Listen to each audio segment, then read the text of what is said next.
Iran যুদ্ধ ইস্যুতে ট্রাম্পের ঘরেই এখন চরম বিদ্রোহ। জো কেন্টের পদত্যাগ আর ক্যারি বোলারের বিস্ফোরক মন্তব্যে টালমাটাল রিপাবলিকান শিবির।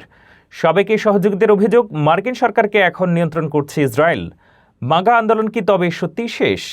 ট্রাম্প কি নিজের সমর্থকদের সাথেই বিশ্বাসঘাতকতা করলেন? বিস্তারিত জানতে আমাদের সাথেই থাকুন। ইরান যুদ্ধকে ডোনাল্ড ট্রাম্পের রাজনৈতিক কফিনে শেষ পেরে মার্কিন নীতি নির্ধারণে ইসরায়েলের প্রভাব নিয়ে এবার খোদ ট্রাম্প প্রশাসনের সাবেক কর্মকর্তারাই তুলেছেন বিস্ফোরক অভিযোগ। সোমবার পিয়ার্স মর্গান আনসেন্সর্ড অনুষ্ঠানে ক্যারি ব্রেজিন বোলারের এক সাক্ষাৎকার পুরো আমেরিকায় তোলপাড় সৃষ্টি করেছে।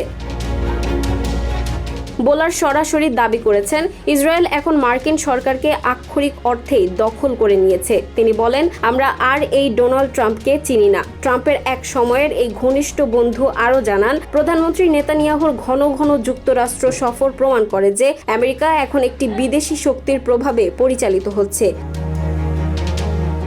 বিতর্ক এখানেই শেষ নয়। ন্যাশনাল কাউন্টার টেরিজম সেন্টারের প্রধান জো কেন্ট মঙ্গলবার তার পদত্যাগপত্র প্রকাশ করেছেন। তার দাবি, ইরান কখনোই যুক্তরাষ্ট্রের জন্য তাৎক্ষণিক কোনো হুমকি ছিল না। নিছক ইসরায়েলি লবির চাপে পড়ে যুক্তরাষ্ট্র এই অপ্রয়োজনীয় যুদ্ধে জড়িয়েছে। নিজের বিবেকের তাড়নায় তিনি এই যুদ্ধের অংশ হতে অস্বীকার করে পদত্যাগ করেছেন। ২০ বছর ধরে ট্রাম্পের একনিষ্ঠ সমর্থক বোলার আরও এক ভয়াবহ দাবি করেছেন। তিনি বলেন, ট্রাম্পের জনপ্রিয় মাগা আন্দোলন এখন কার্যত মৃত। সাধারণ আমেরিকানরা ক্ষুব্ধ কারণ ট্রাম্প তার আমেরিকা ফার্স্ট নীতি থেকে সরে এসে বিদেশি যুদ্ধে জড়িয়ে পড়েছেন।